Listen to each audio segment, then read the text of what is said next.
Hey, what's going on, everybody? Welcome to the Former Exercise Podcast. Before we get started, I want to let you know that you can support the show by going over to jcramergraphics.com and picking up an item. We also do discounts for group orders, so if you're looking, your unit, your business, whatever, is looking to do a large purchase, reach out and I'll send you a discount code. That allows you to also let everyone order individually. That way you're not stuck like collecting money, making rosters for sizes, colors, and all the other stuff. You know, that's the worst part about it. I remember doing it when I was in. Also, we offer free shipping on orders of $75 or more. And as always, if you're looking for a custom design for your unit, then reach out and we can facilitate that as well. So again, support the show. Go over to jcramergraphics.com and let's get to it. If there's nothing else, we can go ahead and just kick it off, dude. All right. So, Scott Lyng, I appreciate you coming on the podcast. So, Army tanker, correct? Yes, sir. And Yes, sir. You got out in 2010, also a firefighter. You know, I don't think I've had any tankers on. Someone can remind me if I have, but I'm pretty sure I haven't had any. I don't even know if I've had anybody that served with tanks in the Marine Corps, because the tank community in the Marine Corps was pretty small before they got rid of it. And they got rid of them, yeah. Yeah, now it's gone. So I have a couple questions for you. I want to get into all your military stuff and the Army stuff. But first, because, you know, we have these fires out here in California, and you're a firefighter. You're a residential firefighter, correct? Yeah, yeah. What have you ever gone to a fire hydrant that didn't work, that was empty? Has that ever been an issue? Not in the sense that I needed it right then and there. Yeah. The department I work for, we border Chicago. So we're only like 4.8 square miles, but we're the west side of Chicago. So we're very busy. For 3 stations, we run about 9,000 calls a year. Every year we do fire hydrant testing. And yeah, there's been a couple times you come up to a hydrant and we flush them, but you'll snap the oh gosh, what the heck's it called? The rod that runs down to the water main, you'll snap that and you'll get nothing out of it, or you just spin it and then nothing happens. So it happens. Yeah. Yeah. I just thought it's so crazy, like what's happening out here. I'm in San Diego for those that may not have seen the show before. We just had some fires nearby. I mean, I've had them. I mean, if you're in California, you know the fires happen. It's continual. Yeah, it's like an ongoing thing. And then the rain comes and then the mudslides come and then everybody's like, how did this happen? It's like, what do you mean? It happens literally every year. But this one was a little bit more devastating than normal. And it's just crazy how, like, funding for like a fire department, I don't know how that's ever questioned. You know what I'm saying? And it wasn't like the leadership that people criticized at the fire department, that the fire chief, she pulled out documents showing how like she had been requesting funding and saying that they were understaffed and stuff like that. And I think that's an issue in a lot of fire departments across the country. Nationwide, yeah. What is like, I mean, what do you see like in your, I don't want you to like get yourself in trouble, but like in general, what do firefighters need more of? Oh man. Right now it's staffing. Nobody wants to do the job.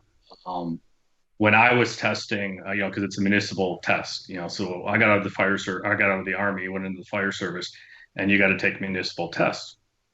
And those, to take the test, then you would get put on an eligibility list, and the eligibility list would be good for 2 years. I would go take these tests, and this is all Chicago, suburban Chicago area.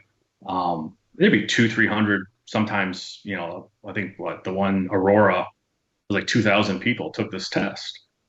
Nowadays, post-COVID, and I don't know if it's just a COVID thing or whatever it is, we're lucky we get 50 people to take the test. And out of that 50, maybe 50% pass. Out of that 50%, you're lucky if they pass the background test. It's just staffing right now. Everyone nationwide is hurting for staffing. That's crazy to hear, because I always thought that, see what you said before, like, hey, 2,000 people came in to take the test. Everybody I ever talked, I had a buddy who got out and he wanted to apply for the Chicago Fire Department. And he was like, dude, the wait on this is like years. This was like in 2010. So he's like, the wait is literally like years. All I can really do is maybe go become an EMT and work in that field until a spot opens up, maybe. You know what I'm saying? And I was like, oh, that sucks. So you're saying that's not the case anymore? People aren't even applying anymore? People aren't applying, no. That's Nobody so wants to do the crazy. job. And it's across, I mean, obviously public service, but it's across police especially, Yeah. whether that be whatever reason, political or whatever. But fire service, we're taking a hit too. Yeah, So, police, I mean, especially in the Chicago area, those yeah. guys, man, they get so there was that police officer that was killed recently, like a month ago or a month and a half ago or something like that. Uh, the one that happened the day after Thanksgiving, Yeah, yeah, exactly. that And he was was my city, our village. oh, was it? And he was I what was on the I force was for working less that than day. 2 years, wasn't he? He was a younger police officer. Um, he had been with our department, or department well, the police department, Yeah. the village that I worked for. Yeah, he'd been under, it was under 5. I knew that much. It's crazy because like for people that don't I'm from Lafayette, Indiana originally, which is not too Okay. far from Yeah. Chicago. And my dad lived in Chicago. He actually worked on Great Lakes and lived in the west of that area. I can't remember the area, the actual town he lived in, but it was right outside of like the area you're talking about. Uh-huh. But like they have that civilian there's like a civilian group that can investigate police shootings and stuff. Oh, Copa. Yeah. And it's like which I get it. And I on its surface, you hear that and you're like, oh, that makes sense. Like people should, see we should all get the facts of anytime the government Yeah. kills somebody, right? But it becomes like a witch hunt for even stuff that is obviously, like the officer's being shot at and he returns fire and kills the guy and now he's being investigated and all these, there's like all these issues and stuff. Like, Okay. I don't know, man. Well, and I think it's almost nationwide now. Everybody wears a body camera. Yeah. You can't hide from that stuff. Well, I was just Um, talking to my buddy yesterday who's a police officer, and he was saying that what has happened is that people are realizing that the police aren't lying as much as everyone says. Someone comes out and says, oh, this guy, the police came up and just shot him. He wasn't doing anything wrong. Well, then the body cam footage comes out and you see him running at him with a knife or pulling a gun out of his waistband or something like that.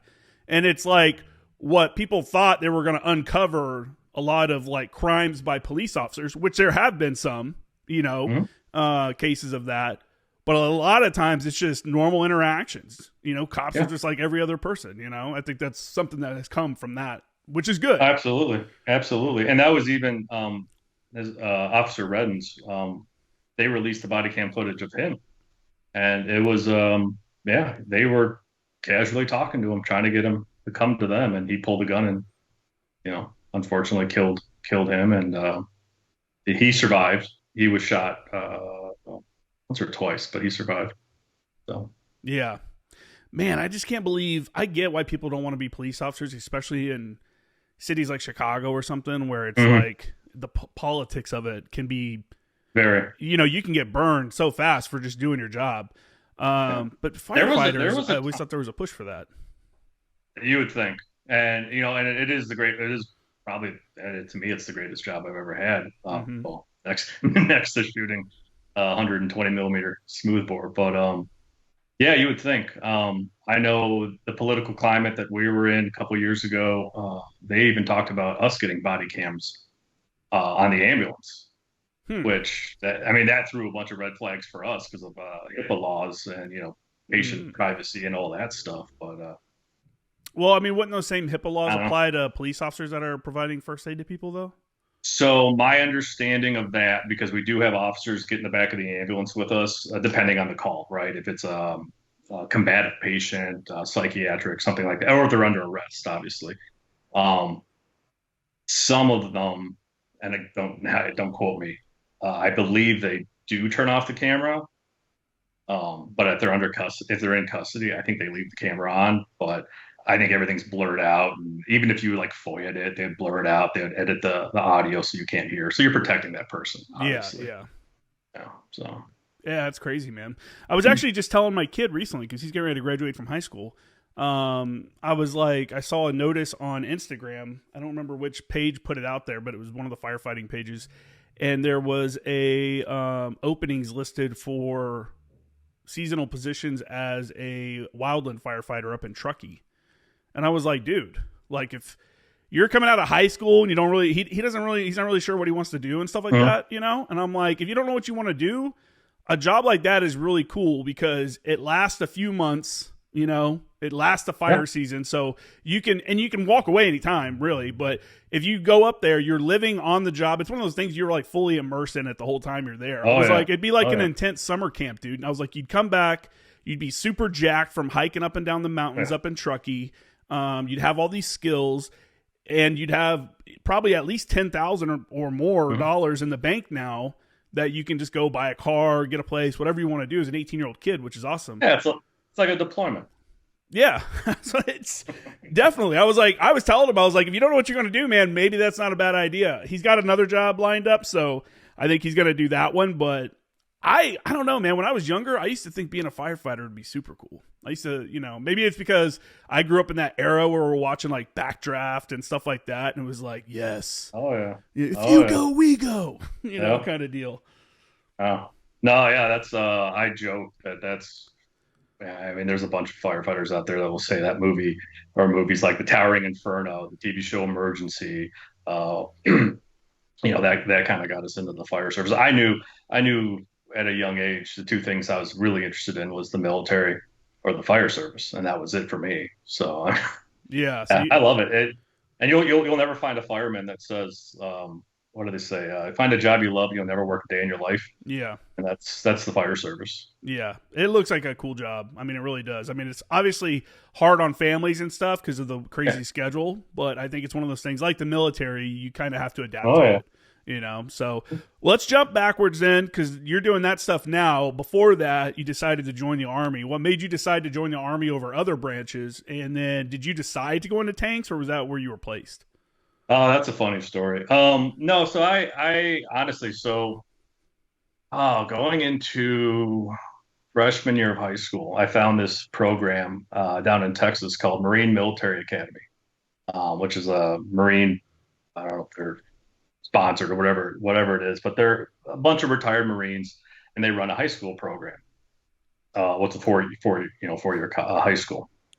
So they had a summer camp program for like a month, and I begged and pleaded my parents, hey, I want to go, I want to go. So they sent me. It was pretty much basic training for high school kids. A bunch of wayward boys down there that parents are trying to straighten them up, and then there's me like I volunteered for this. Yeah. What did I do?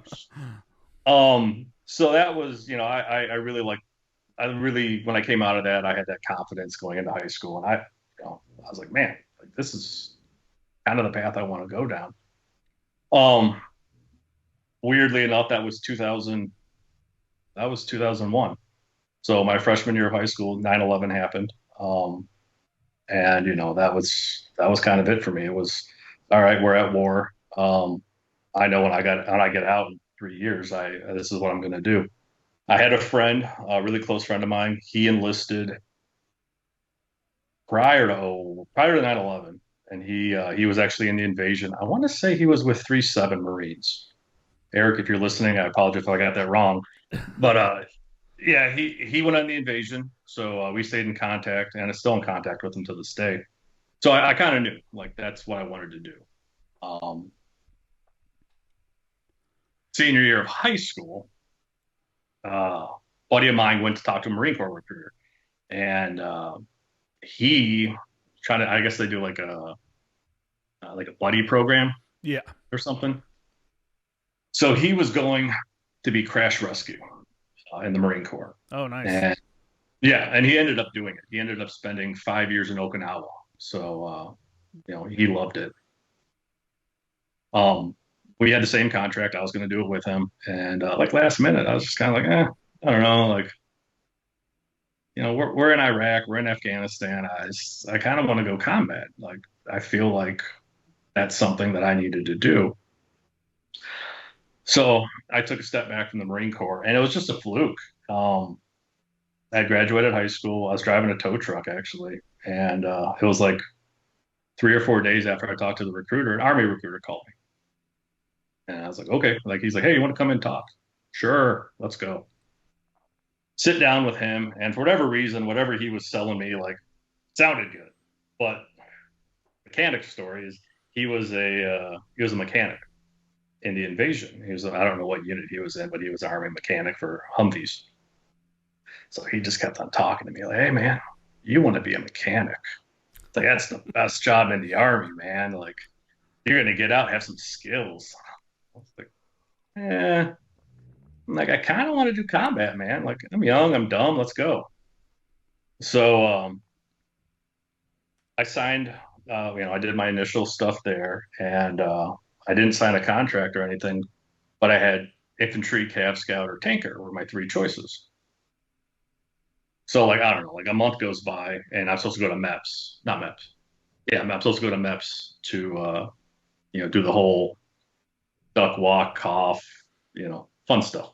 Show your butthole to the old Air Force guy. Yeah, yeah. Everybody, doesn't matter what MEPS they went to, has that same story. It's hilarious. Yeah, he was Air. I thought he was Navy.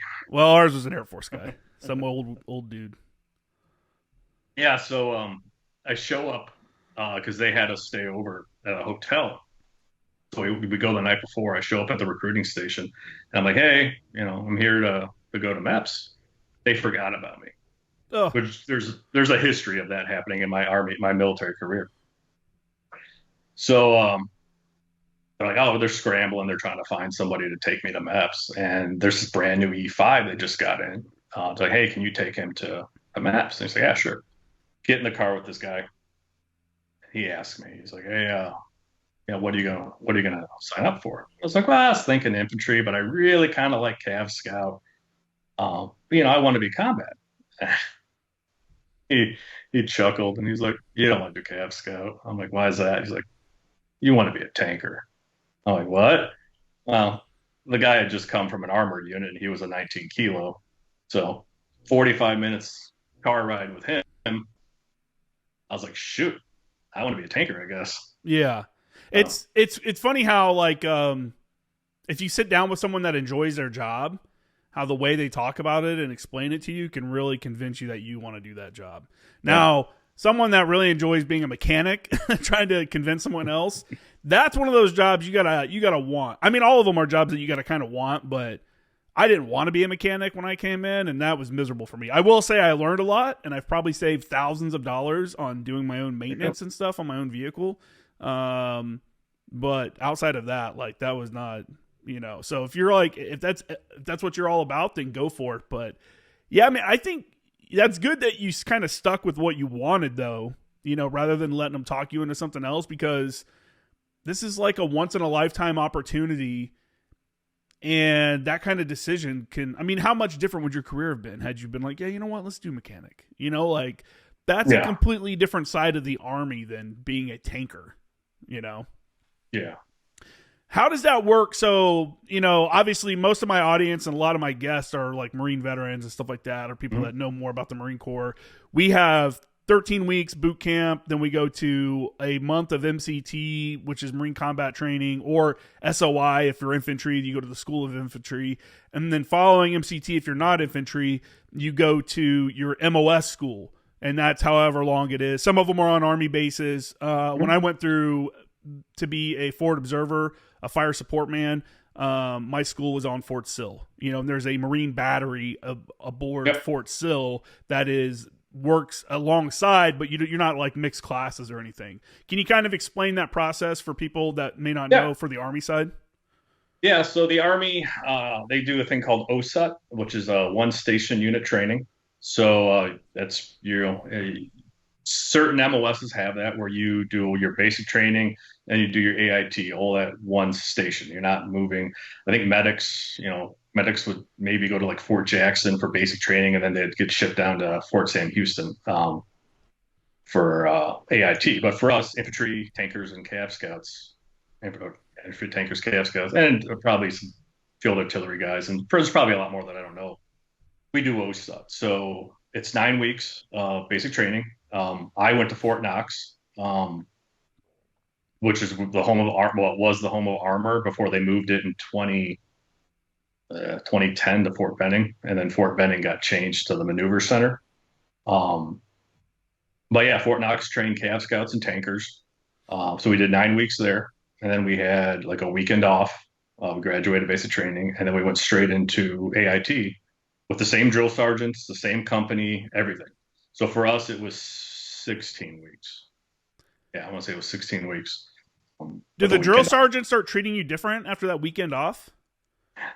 Is it more laid Yeah, back? I mean, you're still a junior soldier. You're still a new guy. So it's going to be it, a little kind of dickish probably. But is it yeah, different than the drill instructor or drill sergeant mentality? yeah, it's more laid back. I think we had like Sundays off. I mean, I think we always had Sundays off. I remember right. But I mean, they're drill sergeants. They're still. I mean, anytime I think because we do what do they call it? They do red face, white, blue, and then gold. And gold being AIT. They always tell us, hey, you can always go back to red face, and we can always treat you like children. In case you do something stupid like leave a rifle or whatever. So they were a little bit better, but it was more at that point we transitioned more into like, hey, this is your job set. This is what you're going to learn. And these guys are all tankers. And a lot of them, I went to basic January of '06. So a lot of these guys were like OIF, the invasion. Mm-hmm. It got back from the invasion, PCS to drill. And then like this was like their second or third cycle. So a lot of these guys were like the invasion going into Iraq, which was kind of intimidating being 18-year-old, like what did I get myself into? But as I say on the same context, we did have a Marine detachment down the street from us that were Marine Corps tanker um, recruits, I guess I don't know what you'd call it, but they were learning how to be tankers for the Marine Corps at Fort Knox. Yeah. Well, at that point, they're done with boot camp, so they're Marines, so they've gone through MCT also, and now they're like, Marines in MOS school. You're just junior Marines. And then what we say is like, hey, when you finish MOS school, then you hit the fleet, and that's when you get to your unit and stuff like that. And that's what we call it. In tanker school, I remember watching, I think on Discovery Channel or something like that, like forever ago, a documentary about Fort Knox and like the tanker school. And it's like, don't you guys have like these like almost like simulators that are like big pods Oh, yeah. that you guys jump into? Tell us about that. Like what's it like to be inside of one of those tanks, Well, so that we do have Sims. We never really got to, well, we did them a little bit. They have for the most part, when you become a tanker and you're a junior guy, you're a private E2, E3, whatever, you're a driver or you're a loader, right? The gunner's position and the tank commander's position are NCO positions. So in basic training, they really harp on weapon systems, the 240 Bravo, loading the M256 main gun, and then driving. Those are like the three main things they really want you to be good at. And they do some maintenance stuff, which when you get downrange to your unit, everything's 10 level apparently. Um, but yeah, so they have a simulator. It's on gimbals, and it's focused for driving, and it's pretty wicked. It's pretty cool. I will say, like the first 5 minutes you're in it, you get really, at least I did, you get really kind of nauseous and motion sickness. But then once you get used to it, it's pretty cool. They have the driving simulator, and then they had these pods. And I want to say it was like CCIT, closed circuit, something. I can't think of the acronym for it, but they have these pods where you have like a driver, and then you have it's set up. You have a driver by himself, then you have your crew, which is 4-man crew. So you have your three guys, your loader, your gunner, your tank commander, and it's just a big like warehouse full of them. And they can set up maps, and they can set up enemy, and they set up missions, and you go and you do it. And it's as in basic training, you're just like, this is a game. This is really cool. Like I love it. And when you get to your unit, every unit has these things. Like we had them I was stationed at Fort Benning. Benning had them down on main post, and that was part of our train up to go over to Iraq. Was we would go as a company. We'd go as a platoon first, then we go as a company, and then do company movements, platoon movements, actions on contact, things like that. That was, I mean, I'm sure we had like things we had to accomplish. The one that was really focused, and it was a really cool simulator, and it was right down the street from our company. And again, I forget the name of it, but it was for gunnery, and that was the tank commander and the gunner, and then you'd get another NCO, usually another gunner, to run it for you, and you would go through all the tables, for gunnery, Mm-hmm. and that was your build up before you actually got in the tank, went down range, and then actually shot gunnery. We would do that probably for like 2 weeks before we went downrange, and because I think we only had like two or in their cargo containers, two cargo containers for two armored regiments. Um, You'd be doing that at like 3 in the morning, Yeah. like jacked up on Red Bull or something, like because that was just like our time slot. Yeah. And the next thing, then you walk out of there, you go do PT and normal day. So, That'd be but they were wicked, really man. cool. They were really fun. I enjoyed the Sims. The Sims were, I mean, I'm sure they were built in like the 90s. So this the graphics weren't that great. Like you can play like Gunner Heat PC, I think. Graphics are a little bit better, but it was fun. Yeah. Oh, we used to have Sims that we'd work as like DVTE is what we call it, and SAVT. Those are two different things. The DVTE is like a laptop setup, and the SAVT is like more immersive. You're in like a dome kind of deal, and there's like a 180-degree view or something like that you can see. But even with the laptop setup, which is pretty basic, you're basically playing a video game. You're watching people and you're calling in artillery. And I would run it as an instructor, and like you were saying with those guys, I could basically build an enemy army and then put them anywhere I want and have them come in at different times, and then you had to like kind of attack it and deal with it. Even as basic as that was, I think the training that you get out of it is really good, because what it does is it reinforces like your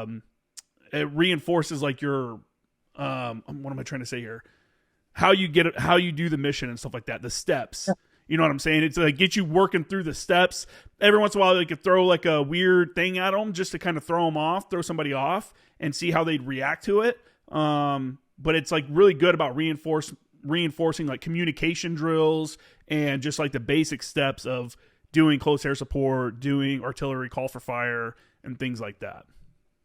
Yeah, our big thing for that the build up for gunnery, our big thing was fire commands, and that's because when you go to gunnery, you have open comms, and you have guys in the tower. So they send two tanks down range for gunnery, and they have guys in the tower, and you have multiple tables you have to complete, and you have guys with a stopwatch. Like I remember because I had to do it a couple times for our sister battalion. You would have to sit there, and the minute they say like identify tank, you hit your stopwatch, and you have to hear them say, distance, what it is, direction, what fire, what round you're sending down range. Then you have to hear the safety stuff. So you have to hear if the loader actually yelled, if he armed the gun, if he yelled up, and you get knocked when you go down, when you shoot gunnery, you get knocked for certain things, and there's safety violations you can get knocked for. So for that part, it was huge, huge on fire commands, so that it was just second nature. Mm-hmm. That when you did it, you just did it. And then, like I said, when we would go do like the platoon size, company size stuff, initially it would start out like we're moving as an element, like a lot of the stuff. And I granted it was 2006, but a lot of the stuff we did was still set in like the 1980s Fold a Gap mission, Mm-hmm. tank battle stuff. And then usually, by the end of the day, because we would be there all day, it was just kind of like, all right, let's have fun. Let's, ram a tank. Let's go do some stupid stuff and let's shoot, whatever. But yeah, it's really big for us. I'm sure it was for you guys too, like fire commands, getting all your fire commands in, properly. And, Oh yeah, I mean artillery is notoriously anal for the script is very structured. Like I'm gonna say this, and you're gonna say this, and then I'm gonna say this. And if I don't repeat back what you said, then it's like all these things. Artillery guys are all about correcting each other on comms. It's like almost the most efficient comms that you can get in the military is probably in the artillery world, because oh yeah, a lot of it has to do. It's just like one, it speeds up the process. Artillery is notoriously slow, because you got to send in a fire mission. the fire direction control has to process the fire mission. Then they have to send their data down to the gun lines, and the gun lines have to set the guns. And then while they're setting the guns, they got to set the rounds and all that. Same thing is kind of in tanks, and that takes time. All that takes time. So the whole thing is to speed up and also be safe. So you don't accidentally say fire when you meant five, or something like that. It's just it's important, and it's that's why I tell people when you get out of the military, you're still in a job where lives kind of obviously are in your hands kind of deal. Like it's a life or death situation sometimes. But for most jobs, it's not like that. So when you go from a job where literally how you speak on the radio can fuck up something and cost a life, and then you get out to the real world, you're like, like none of this matters. Like how if I say something wrong, no one's going to die or anything. I don't know. So let's talk about, for the next topic, let's talk about tanks. Let's talk about the tank itself. I think they're on the version 3 now, which is, I think what were you on when the M1A2? No. A1? So I was on A1. So I was with the 3rd Infantry Division out of Fort Benning. We were 3rd Brigade, which that brigade doesn't even exist anymore. They closed up shop, I think, like 2012. But yeah, so we were 3rd ID, and we got all M1A1s. I think we had, when I first got to the unit, so I graduated basic in May of 06. Mm-hmm. Got down to the unit in June, and these guys had just gotten off the plane like the month prior from Ramadi, from Iraq. So they were on OIF 3, and actually my battalion, 269 Armor, they were attached to 2nd MU. So they were attached to the Marine Corps unit in Ramadi. So we had a bunch of guys that just come back. We didn't have tanks, and Big Army found us tanks. I think they came from like Georgia National Guard or something. They were probably like Gulf War, like 90, 91, 92 era Abrams. They were rough. They were all just M1A1 heavies, very basic, nothing really fancy about them. We spent like 4 months building up to go to gunnery. My tank specifically, when we built up to go to gunnery, and we pulled out the motor pool. We made it, I don't know, 2 miles down the trail, and I hadn't really ever driven that specific vehicle for more than 2-3 minutes, right? We got about, like I said, 2 miles downrange, and I'm driving, and all of a sudden my engine just winds down. And the engine on the Abrams is, I think it's an AGT 1500 gas turbine engine. So it's from what I was told, or I believe, it's like the same engine they use in the Chinook, but they just converted it to sit into the back of an Abrams. And the main reason for that was when they designed the tank, they wanted to get away from diesel from like the M60s, because the M60s diesels throw black smoke, white smoke, and they make themselves very prominently known when they're driving around. Where a gas turbine, other than it sound like a jet engine, no smoke, more or less. So we're driving down this road, and the engine just kills on me.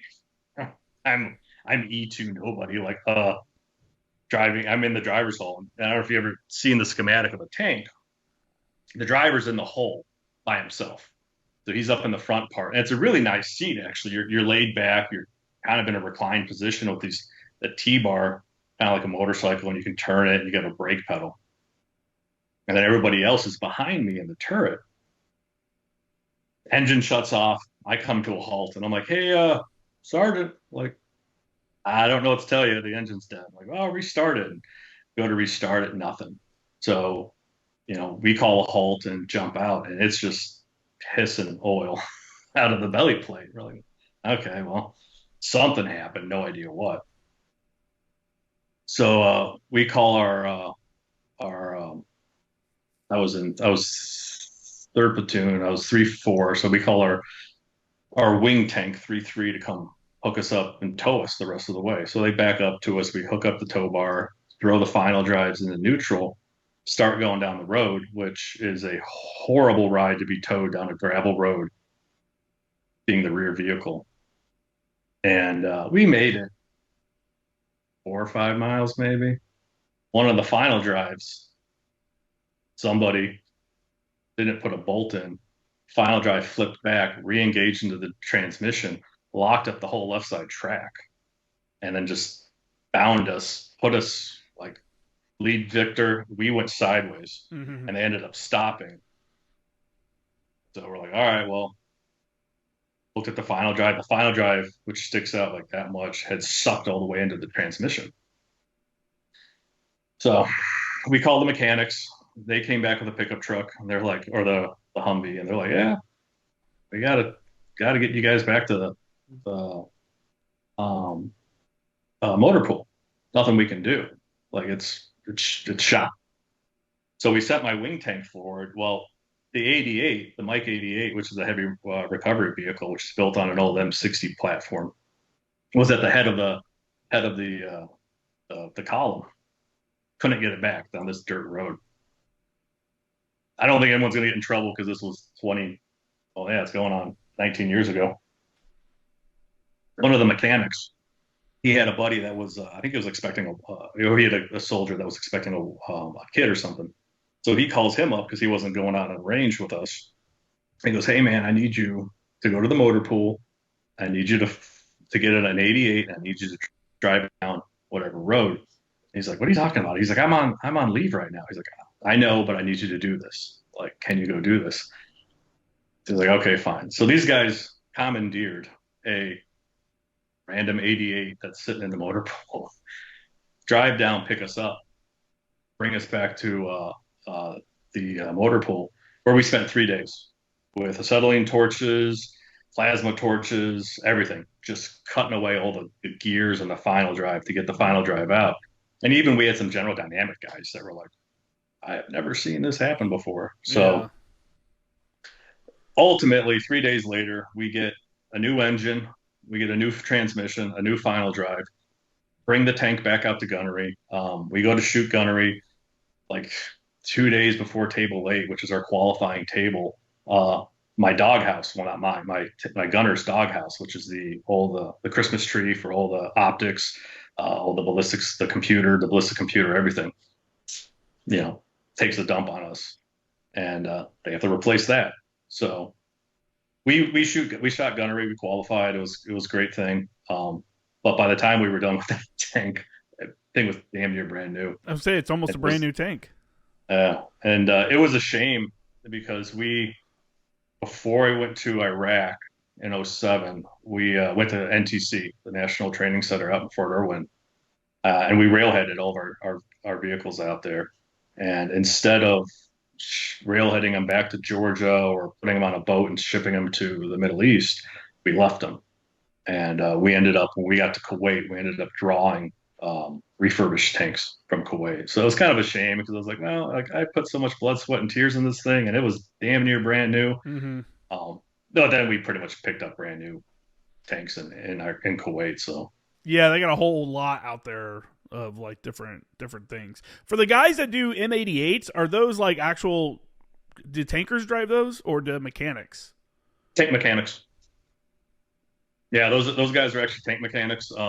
Great guys. I love them. My buddy Tyler, he's actually a fireman as well down in Cobb County, Georgia. But he was my tank commander, like tank mechanic for the 5 years I was at 269, and great guy. Like, yeah, we loved our tank mechanics. Yeah. Up until the point we would bring him something like, hey, this XYZ's broken. Ah, yeah, it's 10 level. You guys can fix it. It's like, shit, everything's 10 level on this thing now. Yeah, we used to call out. I mean, we'd call it operator level. That's like operator level maintenance, homie. Yep. Yeah. That was. It sucked being a mechanic because you have to fix other people's screw ups. Yes. It's like, dude, you screwed that up. That's your fault, but I'm gonna fix it, and then you're gonna go screw it up again, and I'll fix it again. Oh yeah. Yeah. All right. For the tank itself, like, what kind of weapons are we talking about on the tank? You obviously got the main gun. You got a machine Mhm. gun. What can you tell us about the weaponing, the weapons on the tank, and then Yeah. the different rounds that the tank carries? So the main gun round, obviously, it's the M256 120 millimeter smoothbore. The original Abrams, which was developed in the 70s, late 70s, 80s, had a 105 millimeter rifle, which was the same barrel and breech that was on the M60. Somewhere in the 80s, they upgraded it to the 120, which actually, funny fact, uh, it came from the Germans. The Leopard 2, which is the Germans' main battle tank, they created the 120 smoothbore. We created the rounds for it, and then that was kind of the trade-off. Since they're NATO and our allies were like, hey, you got a really amazing weapon system. Let's put it on the Abrams, and the rest is history. It's smoothbore, which is really cool because it's like dead on accurate. Um, So that's the main gun. With the rounds, you have the Sable round, which is a uh, uranium depleted dart. The round all case, but it's just a dart that's in the middle. So I think the nomenclature is like armor. It's armor piercing, fin stabilizing, discarding Sable with tracer. So everything kind of falls off around it, except for this, 2.5 foot uranium dart that just punches holes through damn near anything. Yeah. And that's your main one that we use against tank on tank. From there, you have a heat round, which is a high explosive anti-tank.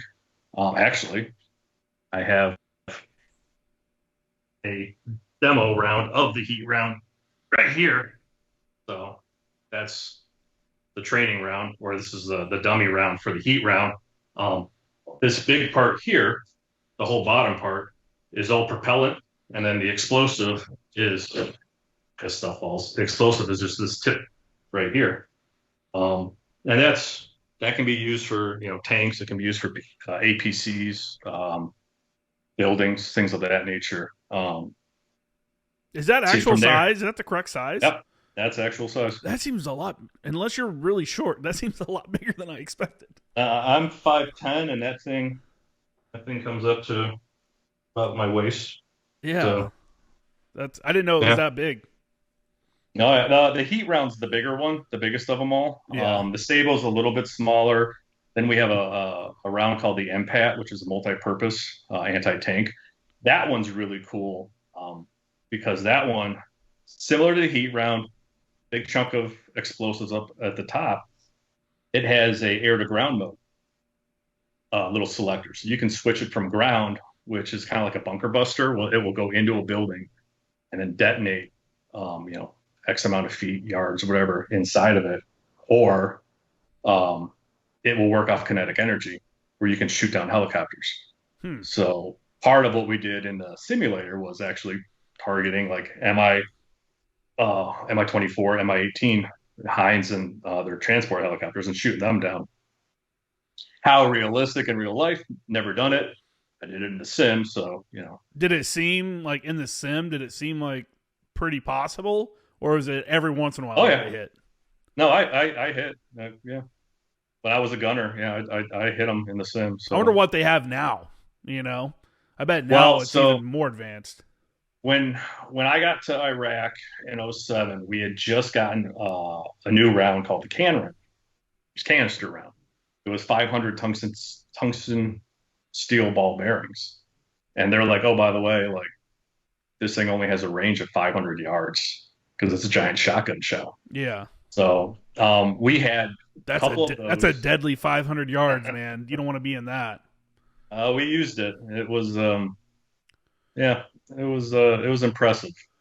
Um, but when I was talking to General Dynamics guys when we got it, they were talking about they were developing like a missile that you could put into the main gun and shoot out, kind of like a tow missile Mm. that the Bradley fighting vehicle has. So I mean, I know it was in development. I don't think it ever made light, but yeah, they keep on changing the rounds, making them a little bit better, making them more lethal, which is kind of neat. Um, but yeah, that was pretty much the two main rounds we carried were Sabo and heat rounds.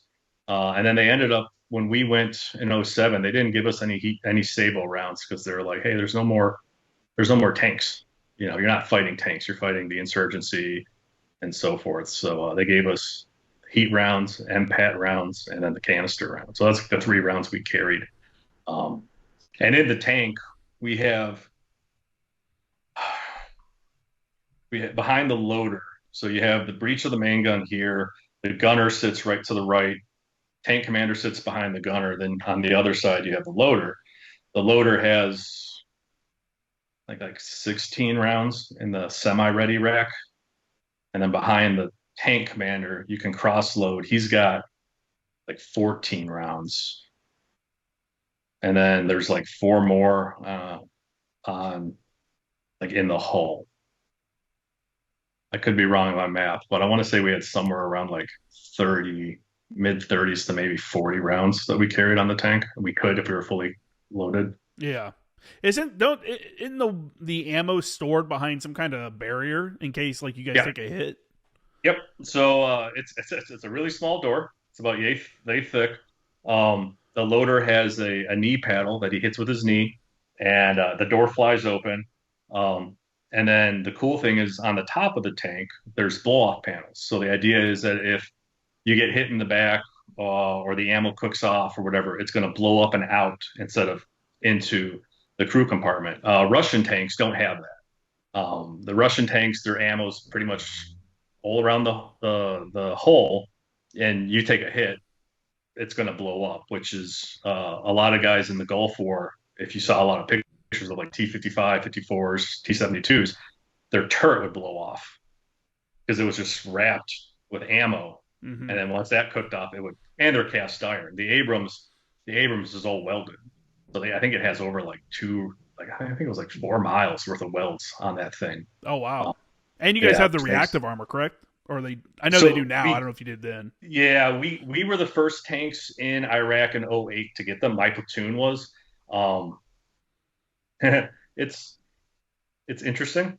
The idea behind it. I was blown up with the reactive armor on, and I don't know what gave me the concussion, the IED or the reactive armor, Because one of the two. it's just another explosion, right? For those that don't know Yeah, what that is, I mean, I don't know how much of that's classified, but can you kind of explain what it is? yeah. So when we went to Iraq in '07, we were just given M1A1 heavies, so they just had the regular complements of armor on them, which is the skirts, and then the Chatham armor, which is still classified. I don't even know. Like General Dynamics wouldn't tell us what it is, but it's like a layering armor. So around, I think it was '08, maybe it was '07. It might have been '07, end of '07. General Dynamics was like, hey, we're going to put some reactive armor on the Abrams, which they had already been doing on the Bradleys. So what it was, I think it was like 24 rows of these boxes that were like 45 pounds each, rectangular boxes, double stacked all down the skirts. And it's essentially Comp B. And the way that it works is that when kinetic energy hits the side of it, it's a projectile explosion, and it hits, and then it takes that force, it detonates, but it blows it out away from the vehicle. Um, so yeah, it's two explosions. You get hit, and then it blows up and takes the force and sends it away from the vehicle. It's supposed to be a counter to like shape charges and stuff, correct? Yeah. And how I mean, how effective do you think it is? Well, it worked when I got hit. I can tell you that much. Yeah. um, yeah. So we were battling a lot. More so, my unit was battling a lot of EFPs, Yeah. which were the copper. They take copper and make like a forged projectile. Yeah, the And explosively formed projectiles for those that don't yeah, know. yeah, and then we also had my unit they were dealing with RPG 29s, which were, from my understanding, they were like a modern day version of a German Panzerfaust from World War II. And we took some casualties in the tanks. They would go right through the turret. We took my buddy Keith Nirenberg and our medic Doc Paradis were killed by a RPG-29 that went through the sponson box, went through the turret right at the tank commander position, and it went across to the loader and killed both of them. Hmm. So like, you think like the tank, and that's probably one of the reasons why I liked being a tanker was like, oh, I'm in the biggest, baddest, vehicle out here. I'm protected. Yeah. Yeah. Well, you're also the biggest, baddest target too. Yeah. But yeah, so they started putting the reactive armor on. I want to say towards the mid end of '07. My platoon was the first one to get them in country. Was it And then, after those guys were killed? yeah, yeah, Damn. yeah. We got them after after we lost our guys. They also added a belly plate, which a couple 1,000-pound belly plate to help with I mean, stuff. it already sits so low to the ground. That's the problem, is that it's so low to the ground. So adding more stuff, yeah, may help some, but the central problem is it sits so low to the ground. Mm-hmm. That's well, and it's designed to. It's designed to be a lower silhouette. yeah. But you're right. Yeah, it did limit and it did create some issues. I know they had not, fortunately, not us, but they have rolled tanks because you got those berms in Iraq, along waterways or canals, Yeah. and they rolled Abrams really pretty easy. I remember one drove into a river during the invasion. I think one of the tankers fell asleep because they had been up for like 36 hours or something. Then one of the drivers, like, Yeah. damn, that'd be crazy, dude. Real quick, Well, go ahead. I was just going to keep on talking about the weapon systems, the other ones we have, quick. Well, real quick, you said that the medic was killed as well. Do the medics ride in the tank with you? So, ours did. I can say ours did. When we went to Iraq, and so we got orders, I want to say like October of '06. Let me go back. When I got to the unit, if you want to know what unit back then was going overseas, like just look at who's the basic training, who's sending everybody, because anybody who didn't have orders somewhere or National Guard or like Germany or Korea, we were going to Third ID, Fort Stewart or Fort Benning. So like we all knew like, okay, well, Third ID is going back over. When we got our orders to go to Iraq, I think we were only at like 66% strength brigade wide.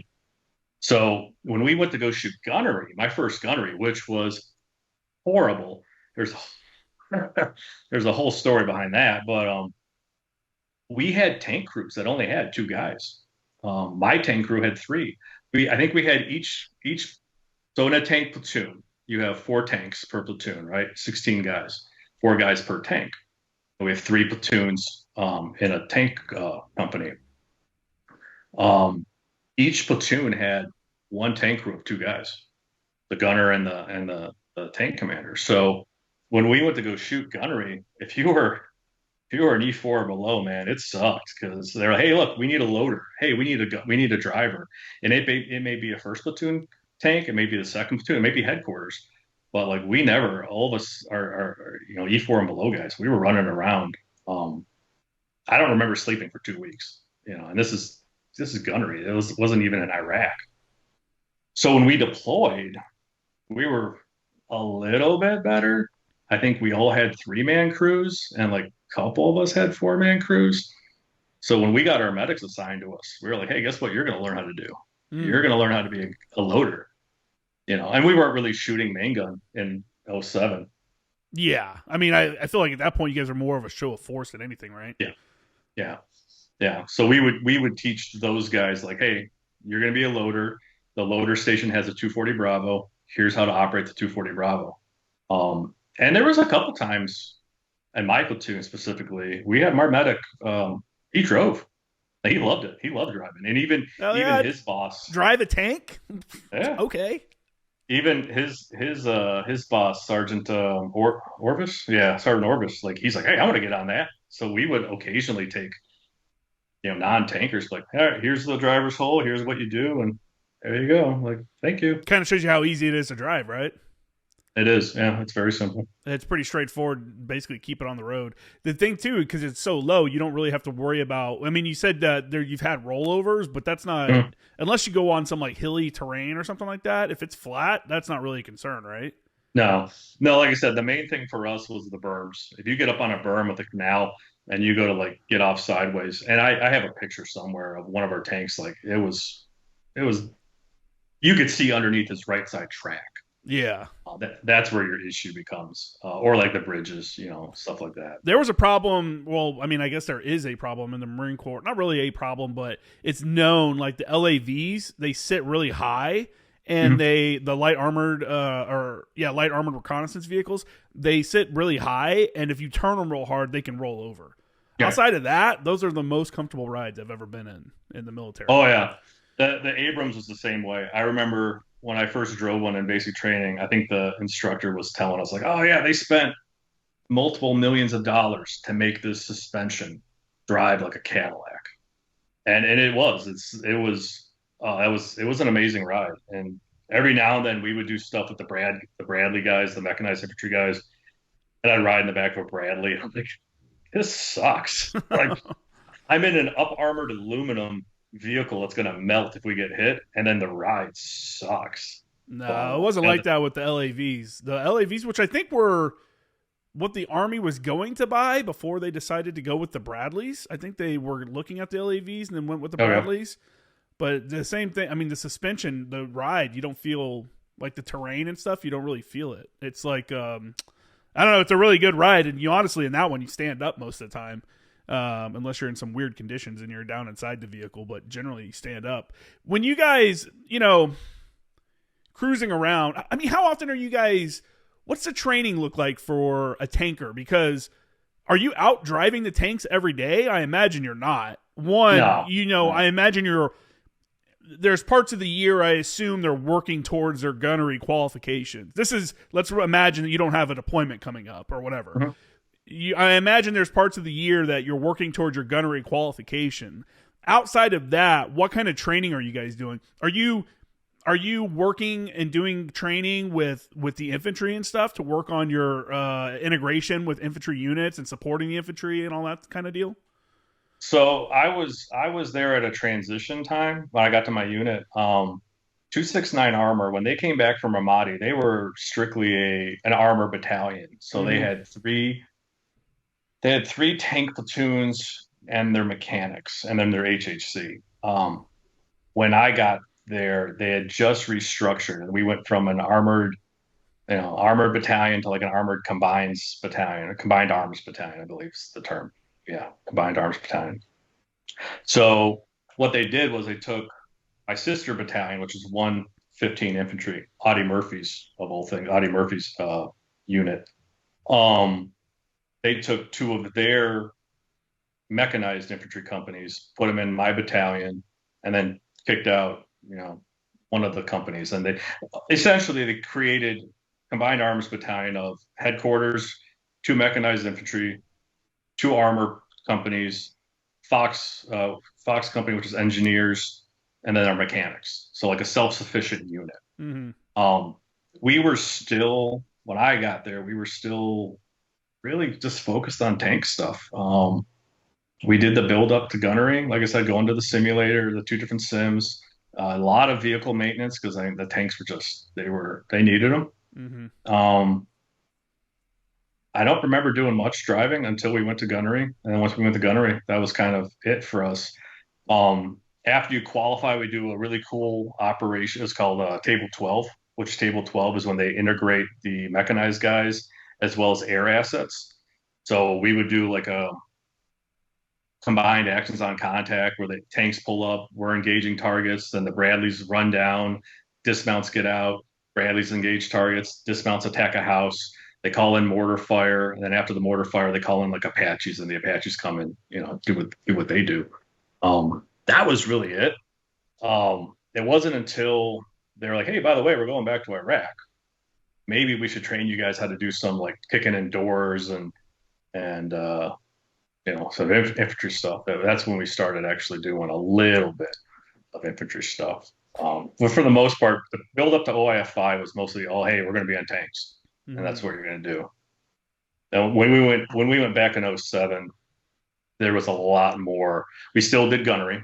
We still qualified, did all that. And then there was just a lot more like we went to shoot house. We did squad live fire stuff. Um, Yeah, I was, you guys were doing provisional infantry mhm. as a majority, right? Or Oh yeah. how often were you guys in tanks compared to like on patrol? Um, Towards the end of the deployment, like 50-50. Hmm. Um, we ended up getting four Humvees, and yeah, we were like, hey, you guys have your mission of route clearance with the Abrams and QRF with the Abrams. If you're not doing that, we want you guys to start doing stuff, you know, going door to door, walking down patrols or doing whatever. Which that's when I learned like as much as I love being a tanker, like we're not supposed to get off the tank. When we only have 14 guys on a platoon and an infantry platoon's got like 50, like It's good it, times. it yeah, well, It's a good party over there. Man, that's route clearance with the tank. hmm, That doesn't seem like a good idea. That seems like a vehicle you don't want to get blown up again because it's so low to the ground. yeah. Um, yeah, I mean, we did a lot of it. So when we first got into country, when we first got to Kuwait, it was an interesting situation that happened. For whatever reason, somebody up higher, again, I was an E3 at this time, and we, the main unit went to Rustamaya. My brigade went to Rustamaya and Fob Hammer, and somebody with the 10th Mountain, who was in the Yusufia, Latifia, Mahmudiya area, been talking to Big Army like, hey, we need help. Those guys have been getting a light infantry unit and they've been getting kind of pounded. So they came up with this idea that they would take a platoon of tanks, so four tanks, put it in a mechanized infantry company, swap the platoons, right? So they'll pull mechanized infantry guys, put them in my armor company, and then send that mechanized infantry platoon, which has two platoons of Bradleys, our tanks. I think we left with like a mortar section and a couple other, stuff we needed, mechanics, medics. And then they sent us up north to 10th Mountain Infantry Division, and we weren't even with Third Infantry Division anymore. We got kind of, hey, go have fun, be Yeah. safe. We'll see you in 16 months, right? So when we got to 10th Mountain, and all they had was Humvees. This is pre MRAPs, right?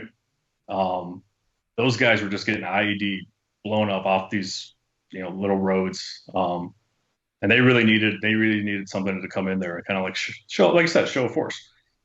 So we did that for about 3 months, hardcore. Just showed up with tanks and brads and just would roll, 5-6 patrols a day just for route clearance.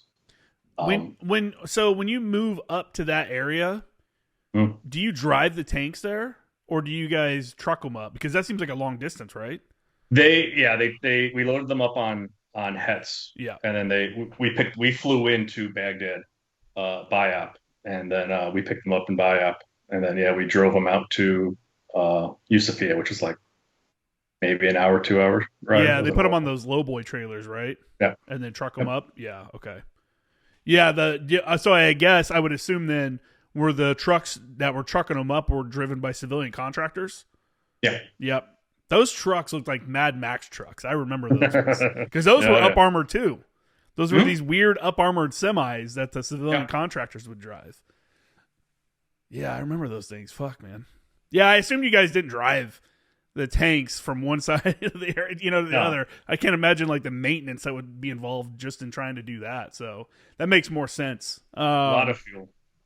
Oh yeah, yeah, shit ton. How did you feel like you guys were utilized while you were up there? Were there any like missions that stood out? Um, yeah,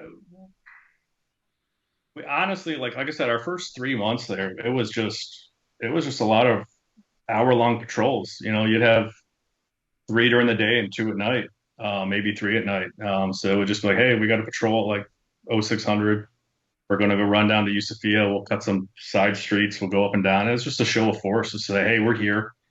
If you guys want to fuck around, Well, describe a come on patrol. out. Describe a patrol. I mean, does that when you say you go on a patrol, is it a mounted patrol? Is it a mixed patrol? Hmm? Like, how does that look? I mean, I understand you're driving the tank around just to let them know that you're around, but is it only mounted or is it dismounted as well? Only mounted for us. Okay, So yeah, we would just get in the tank and drive, just and cruise they through would the have city. yeah they would have pre-plotted streets we would go down. Obviously, you don't want to have a routine or anything, so it'd always change. But yeah, we would just drive around, and That's so that was crazy pretty to much it. just. That's so crazy to just drive a tank around town. Yeah. What was the reaction of like the locals? Were they like, "Oh fuck!" Like when they see you coming down the street, like, "Oh, what the hell?" Nah, a little bit of everything, a little oh fuck or a little confusion. Um, you know, like you point a barrel at them that they keep on driving. So it was a little bit of everything. It kept us on our toes. Yeah, So, yeah, that's pretty. Were you guys utilizing the optics on the tank? For those that don't mhm. know, the optics on the tank are really, they have really good optics. Same with like, Yeah. a lot of the like tow gunners and stuff. Some of the optics that Mhm. they make for these weapon systems are really good. So were you guys utilizing those optics to maybe like find IED emplacers or infantry Yeah. moving stuff like that? Yeah, so the tanks have the infrared on them, which is great at finding copper wires that are sitting in the sun, command that stuff. So yeah, we would generally, it was all up to the gunner, whatever the gunner wanted to do. It's very easy when you're behind the gun to switch between, normal vision, daylight vision to, thermal imaging or, and then you have 3 power, 15 power. And then on the second point, we got upgraded stuff. So I think we had like 315, like 20, 25, and 50 power. So yeah, it actually worked out really well, especially like I said, copper wires. Copper wires always showed white hot or black hot, whatever you had, during the daytime, and that was really beneficial to see. Yeah. What was the biggest IED that you guys had found? Uh, the one that I blew up, the one that blew me up. Bummer way to find that one, huh? Yeah, How much? yeah. How big That's. was it?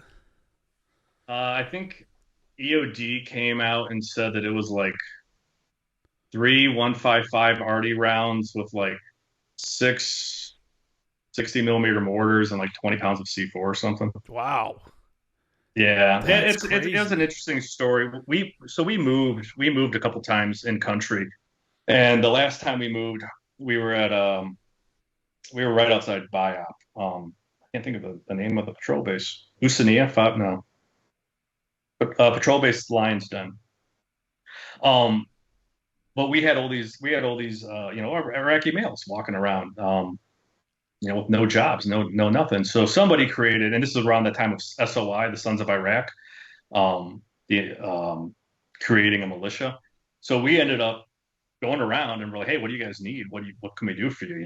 The atypical, like, we can build you schools, we can build you water, we can give you, whatever you need. And of course, the answer is like, we need you to leave because we don't want you here. But it's like, well, too bad, we're not leaving. We can just throw money at you. What do you want? Um, so we ended up building multiple, like, that's pretty funny. These little wood huts, and we created our own militia. Um, guys that couldn't get hired in the Iraqi police force or Iraqi army, the IA, and we're like, hey, we'll pay you whatever. We'll give you a rifle with like 20 rounds in it. You protect this intersection. This is your intersection. Like, this is your home. You protect it. So we built like, I don't know, maybe eight or 10 of these little checkpoints. And it worked great. Like, it really did. We no longer were getting sniper fire from stuff. We were no longer hitting IEDs. Weird. It all worked out. So it went good for about a month or two. And Iraqi army hated it. Like, they just did not like it. Because they thought like, hey, this is our AO, this is what we are area to protect, and we're like, okay, cool guys. Like, if you guys were great, we wouldn't need these guys to help, but whatever. So, um, I was on a patrol. I don't even remember the patrol. I ended up somehow driving a Humvee that night for our company commander, and that firefight started between the Iraqi army and our militia guys. Hmm. And I remember like sun's coming up, we're watching tracer fire going back and forth, and it's like I think I even asked the CO like, uh, who are we gonna shoot at? Like, like those are our allies, and those are the guys we pay for. Like, what do we do? He's like, oh, nothing we can do. We got to watch. So, um, after that, Big Army got a wind of what we were doing and was like, hey, you got to shut it down. You can't do this. So we went to every checkpoint. We tore down these wood shacks that we built, and we're like, hey guys, sorry, have a good day, bye.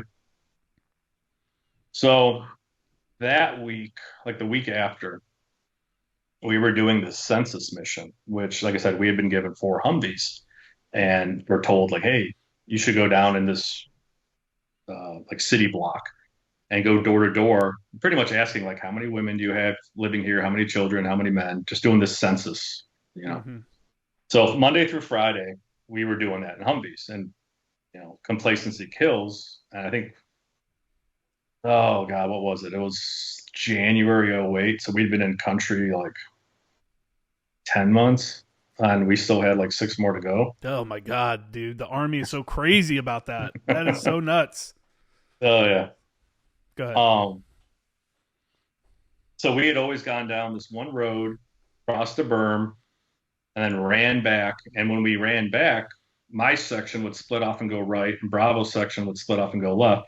And then the road kind of made this U, and then we'd stop, and you'd foot patrol down the streets, knocking on doors and stuff. We've done that Monday through Friday, right? Very complacent, very like whatever. And it was weird because I remember I was a specialist at the time, and I think I was gunning that day. I was supposed to gun that day. So I have the vehicle, I have my Humvee all set up, ready to go, and my lieutenant walks out, David Canaday, and he's like, "Hey, Lyng, what's up?" And I'm like, "Oh, I got the vehicles ready to go, sir." And behind us, we had our tanks parked in the motor pool on our patrol base. And he looks back and he sees 3 of them. He's like, "Where's 332 or whatever?" And I says, "Oh, it's down for service. Mechanics are doing PMCS on it or whatever." He's like, "Huh, we haven't been in the tanks in a while, have we?" I'm like, "No, no, we haven't." He's like, he's like, "Screw this. I'm gonna go scratch this ticket. We're just gonna go do a route clearance in the tanks since we haven't run them." I was like, "Okay, cool, whatever. Like, you're the boss. Hmm. I'm just whatever." So, I holler at the other guys. I'm like, "Hey, we're taking tanks. We're not taking Humvees. We're just going on a route clearance." So we ended up putting 3 tanks up. I ended up driving the middle tank, which was my tank, my platoon sergeant's tank. Um, and he chose, hey, let's take the opposite route that we've been doing the whole week. Okay, cool. So we're coming, we take, I don't know, it's like 45 minutes. We come up around, we're coming back to where that area was. And right at that turn, we had a checkpoint. When you come across the berm, you turn right and you make that U. There's a checkpoint like right here, but we had dismantled it like a week prior. So we're driving down. I'm the middle tank out of 3, and I remember the lead tank comes up to this 90-degree turn, and the driver, who was not the best driver in the world, he takes this turn, and it's just jerky and choppy. You can see the tank commander like flailing in the hatch, and my tank commander's like, "God damn it, Lyng, you better make it smooth." Okay, cool. So I remember throttling up, stepping on the brake a little bit, and then turning. And I mean, it was just this perfect, like 25 mile per hour, just nice, hard right 90-degree turn. I saw behind the minute we made the turn, I could see the tank in front of me, and then just everything went black. Orange flash, everything went black on me. Um, right where that checkpoint had been, they had put a pressure plate, put the ID underneath it, and hit us. Um, the guys behind me said they thought we were dead. There was 4 of us inside. Um, they said it actually picked up the tank and went kind of sideways, but because I was going so fast, I had enough momentum that it carried it on and then dropped it. And then we ended up going into that berm on the left side. Um, and I think it set off like four reactive armor, and then the projectile or something came up, went through two of the shock housings, which holds the control arms on, which link to the torsion bars for the suspension, and projectile went penetrated through that, came up behind my head, and embedded itself like underneath the breech of the main gun, and then warped the whole of the main gun. I don't remember much. I remember being pulled out of the tank and like sitting on the front slope and looking around like I was in La La Land, like, oh, what happened? Yeah. Apparently, I had my pistol in my hand the whole time. And when the guys finally got my hatch open, I was sitting with my 9mm like on my chest, like just staring at. I don't remember it. And then they threw me in our wing tank, and that's when I remember. That's what I do remember. Is I remember sitting in the wing tank, in the loader's hatch, kind of like just dazed. I was looking at Sergeant Graves and Sergeant Inman, and they were like, "You good?" And I was like, "I don't know, am I?" And hands me a cigarette, which I had just quit smoking. And I was like, "Hey, I quit smoking." Graves was like, "Well, you could be fucking dead right now, so have a cigarette." I was like, "Okay." IEDs are also unhealthy for you, apparently. A little bit, yeah. Man, I'm so glad. That's crazy, man. Like, how long before you think you were, how long did the concussion last, do you think? Oh, I was back on patrol in like 3 days, so yeah. I don't know. They sent us back to the patrol base. They did like that concussion protocol test, and then they sent us to Baghdad to get X-rays and shit. And, I had 3 days off. They gave you like a bag of Flexeril and a couple of Valium, and say, "Here you go, like, go relax, go chill for a little bit." That's funny, yeah. Man. Yeah, that's just getting blown up in a tank.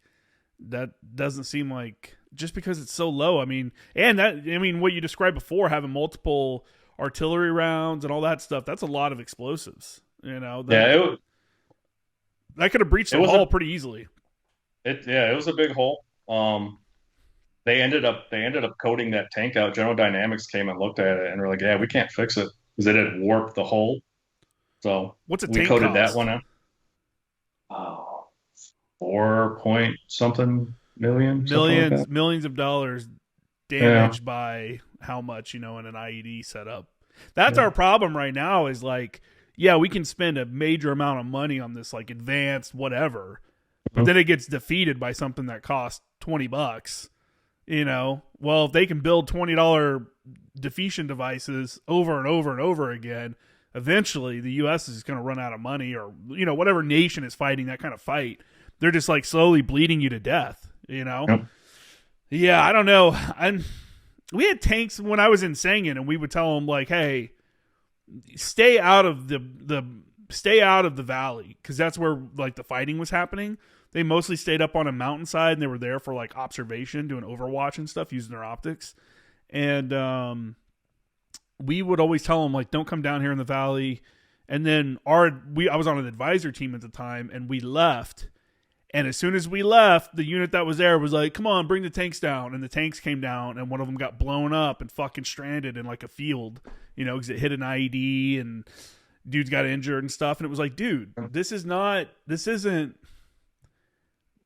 your fight. This is not a tank's fight. Like, you're there for Overwatch and maybe some, like we said, show of force kind of deal. Yep. But if you come down here where it's all IEDs and like some small arms attacks, you're just risking yourself more than you need to. Like, there's no reason for tanks to be in that valley. No. And they brought them anyways. But we also had those police, like the militia you stood up. That was the Afghan local police. We would have those same kind of deals where it would be like a sandbagged spot on like an intersection with like plywood and stuff, a little watch hut kind of deal. And that was our Afghan local police. And same deal. They would be in like their normal clothes though, and then have an AK. And we'd be like, wait, is that Afghan local police or Taliban? Yeah. Oh, those are the local police. Okay, we're good. Yeah. Yeah. We had I remember when we moved to that area, patrol base lines, then one of our first patrols, they had something set up like that. And I remember we came around, like it was our first time going on patrol. We came around a corner and there was a long berm with like tall grass and whatever. And as we're coming up, I think I was trail Victor.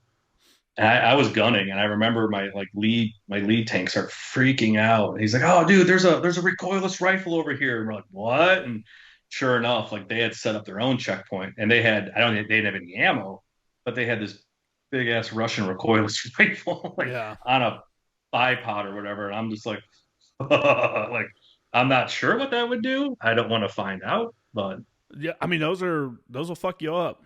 You know, I mean that's just a little mini. Almost like a main round, you know, It's just like that by itself standing there.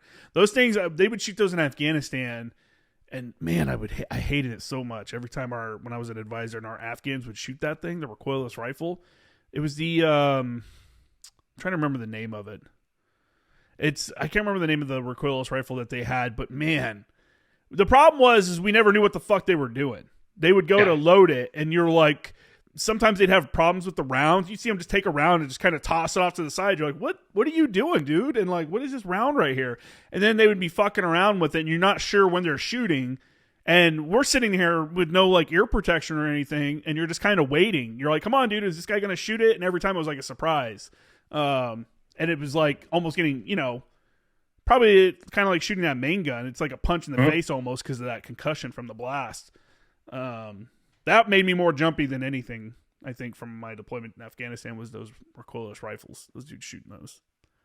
Yeah, ours. So like when we first got to our first battle position, our first patrol base, which was in Yusufia, they had taken over a water treatment plant and built this patrol base around this water treatment plant right on the Euphrates River. And I mean, to me, watching a bunch of Vietnam movies and reading a bunch of Vietnam books, like it was a fire base. Like this was solely a fire base.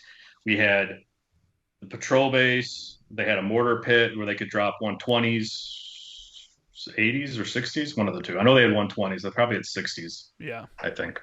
And then we had these little checkpoints all around the patrol base, pretty much keeping people away from the patrol base, or we would, pat them if they were just pat them down if they were walking through.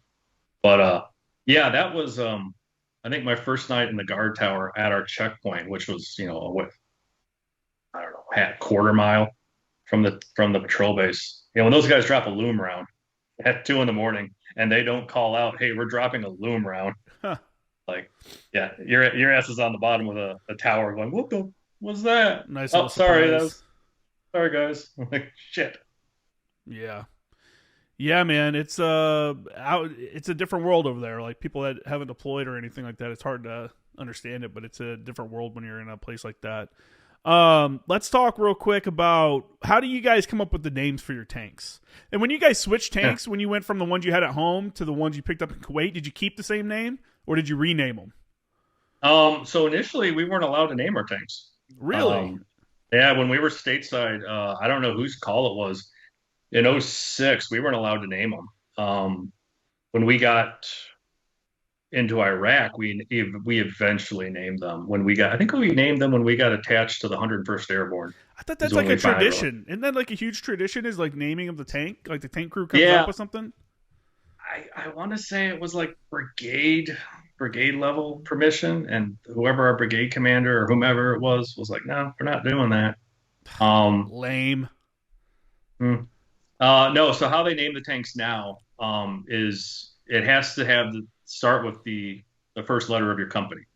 So like I was Delta Company, so all of our tanks had to have a D something or whatever, D's nuts or dirt nap or something along something witty, lines. Something cool and witty, clever. So yeah, it was generally the gunner. The gunner would name it since he was the one shooting. Oh, You could ask the driver or the loader for input, but yeah, for the most part, the gunner just like, hey, I'm going to name it this, and you're like, okay, what was the most cool. offensive like tank name you saw? Oh, most offense. See, we were we were kind of told to keep it PC. Were there unofficial Um, names for tanks? no, I mean, maybe. I think my favorite was Dirt Nap. Yeah, That was my favorite. My first tank, my gunner named it Diplomat. I was like, okay, cool. You know, yeah. There's worse. There's better. I feel yeah. like, man, I'm surprised it's just a gunner. I mean, I get that. I feel like it would. You guys would all come together, kind of like they do in the air wing side when they're doing call signs, for their pilots and stuff, and come up with something as like a crew for something like that.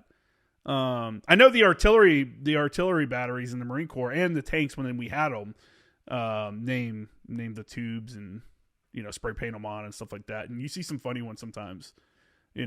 I seen one with a Bible verse on it. It just said the verse. I can't remember which one it was, and it was something about the like Lord raining down thunder and lightning or something like that. And that was the Bible verse that they put on the tube, the artillery tube. I was like, that's a good one. I was like, that's probably offensive when you send it over to the Middle East, but that's a Yeah. pretty good one. Yeah. Yeah, dude. What was you said yours was Dirt Nap? That was your tank or Diplomat? My first one was Diplomat, and then when I became a gunner, I just named it Dinga. Okay. Was, Dinga? that was yeah, that was my unofficial, you know, my platoon Nickname. sergeant called me. Yeah, Yeah. pretty much. I got to the unit, my platoon sergeant was like, "Oh, you're Dingaling," and I'm like, "Oh, cool, thanks. Never heard that before." Womp, womp, womp. Yeah. How big is the competition within like a platoon, company, battalion, whatever, on the different levels I'm sorry. of being like the best gunner? So say what now? I said, what's like the level of competition between like the company, the platoon, whatever, to be like the best gunner? Oh, it's pretty high. You qualify, so I think it's like 700 to 1,000, right? You get 1,000. It's 1,000 points to qualify. Um, you get a little patch, depending on what rate. You kind of like, if you're a marksman, sharpshooter, whatever. So you get that, but it's bragging rights. And I think if you shot top tank in the company, I think you got like a 4-day weekend. If you shot top tank in the battalion, then you would go, you'd shoot again against our sister battalion. And if you did that, I want to say, Army, they would give you like, oh, here's a brigade sergeant major's coin or sergeant, Yeah. and I think you probably get an ARCOM, like an Army Commendation Medal for it. But it was a lot of bragging rights. Can't remember who shot top tank in my platoon. It wasn't me, I can tell you that much, unfortunately. Yeah, he was. I know it was. His name was Douche, like Dusch. God, he would not let that down. He'd always yell top tank, and we're like, all right, fuck you. That's another unfortunate name though, douche. That was Yeah, his last name. that was his last name. Yeah, Oh man. yeah. He had to have been kind of tough because growing up with a name like I had a buddy whose last name was Gay, and this dude could probably beat the shit out of a bunch of dudes, and I'm like, that's from Yeah. growing up with the last name of Gay and dealing with the repercussions of that. Oh yeah. Yeah, that's so Marine Artillery has something similar. When we would go to Bragg, we would go to Fort Bragg twice a year at 10th Marines out of Camp Lejeune, and we would do a regimental artillery shoot that's a month long in both March and then October. And during either one or the other or both, I don't remember if we did it every time we went, but I think at least once a year they did a Top Gun competition, and it was best battalion in the regiment, best battery within the battalion, and then best gun within that battery. And it was a big deal. It was the same thing. It was bragging rights kind of deal. It was kind of a big deal. I mean, I was a forward observer, so it was less of a big deal Yeah. for us. They would all blame us. They would say that it was us that fucked them, why they didn't Yeah. win Top Gun. Like, they weren't shooting right. We're like, dude, don't blame us. We're giving you a point on the ground that we know where the point is. Like, Yeah. if you can't hit it, that's on you, homie. Like, We've been here all week. We know where that is. Yeah. yeah. Well, I mean, and it would come at the end of a month long of everyday shooting, every day except for, man, I think we even shot on some Sundays. Maybe not. I don't remember, but constant shooting. And so these guys were skilled by the end of it. So it was always cool to see, the competition and stuff like that. I like that kind of that rivalry in there, and the bragging rights, you can come out, but then you got the people, the top tank, walk around all the time. Yeah, I mean, it was fun. I love shooting. Shooting was, especially the tank. Like, I remember the last time I shot, we were in Iraq, in 2010, and I remember, hey, I looked at my tank commander. I was a gunner. I looked at my tank commander. I'm like, hey man, like I knew I was getting out. Mm-hmm. Like this is going to be the last time I'm ever going to shoot something this cool. And he's like, yeah, man. And he gave me the fire command, looked down range, identified, tank, 1,000 yards, firefighter heat or firefighter sabo, like on the way, pulled the triggers. And I mean, I shit you not, I had tears in my eyes because I was like, fuck, that's like never going to top that shooting wise. Yeah, last one. I still remember I did my last control on San Clemente Island with the section of skids, section of Cobras. It might have been a Huey Cobra, actually. Yeah, it's a bummer when it's over. It's like, man, because that's the cool part about doing the actual job is cool. It's all the other stuff that's like, ugh, that makes it not where you don't want to keep doing it. What do you think, as a former armor guy, what do you think about what's going on in Ukraine? Not the politics of it, but specifically the ability of armor and the disadvantage it has against some drones. I mean, you want to talk about technology? It's showing you the weakness that we have to now figure out how to combat, right? Yeah.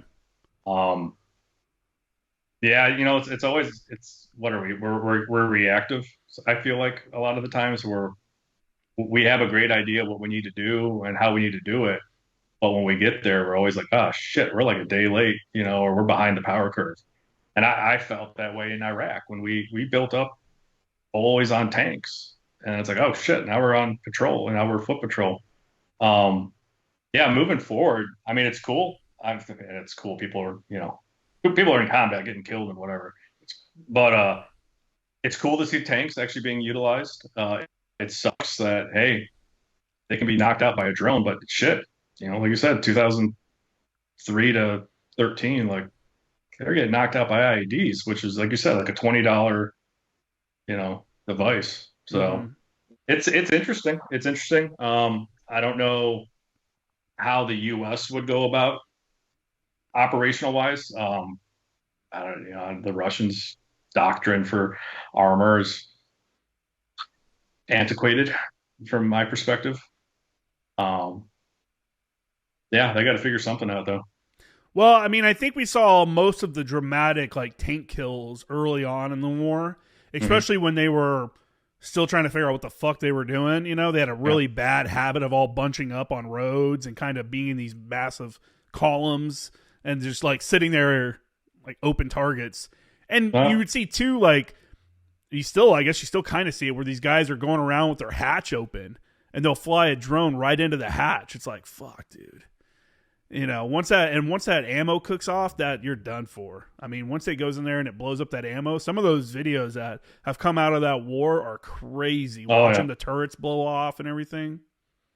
And and like I said, that's just how Russian tanks they're built. They're not built for crew survivability, as horrible as that sounds. The Abrams is built relatively, crew survivability.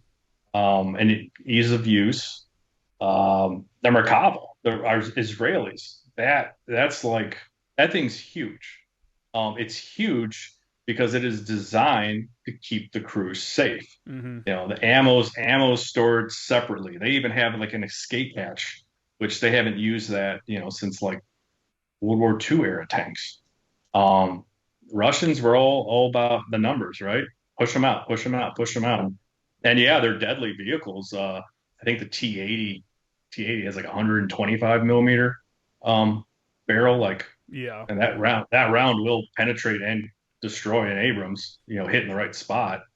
Even a T-72, you can knock a tank out. But it's they're not built for survivability. Their tactics, and maybe it's just piss poor training. Obviously, the Russian government, since the fall of the Soviet Union, they've been lacking on funding and training, and look at the Kursk. There's a reason why they lost that sub, unfortunately. Mm. Well, we Yeah, we kind of have that unlimited budget in the United States, where we can continue to train and continue to improve over stuff. we definitely look at military and military objectives, how to take an objective in different ways. The Russians will definitely, what do they call them? Like meat barrages or something like that. They're still like Mm-hmm. just pushing people, just into the grinder. It's like, hey, we're just gonna keep pushing bodies at the problem until we Yep. wear it down, so that and they have in Ukraine, Russia, the big thing that nobody actually wants to talk about is that Ukraine has way less people to throw at this problem than Russia. So it's like, doesn't matter what equipment we send them. At the end of the day, they just don't have enough people. And the Russians just keep throwing bodies at this, into this meat grinder. And now these Koreans are getting killed over there. Like I saw something that said like 40% of the Korean force had been killed or injured or something like that. I can't remember. They were pulling them back from the front lines because of their casualties. I mean, Or they went missing. yeah, I think there are some defectors for sure. It's such Yeah. a weird, I don't know, since the whole Ukraine Russia thing kicked off, I've wanted to ask more questions of armor people, because it seems like a situation where it's like a decision point. Do we continue? How much do we can put into armor in the future? The Marine Corps got rid of our armor. Like we're saying no tanks. It's not agile enough for what we need, what our mission is, and stuff like that. And again, it can be taken out. If it can be taken out with like a drone that has a EFP on it and then just has to slam into the side of the tank, how good of a weapon system is it?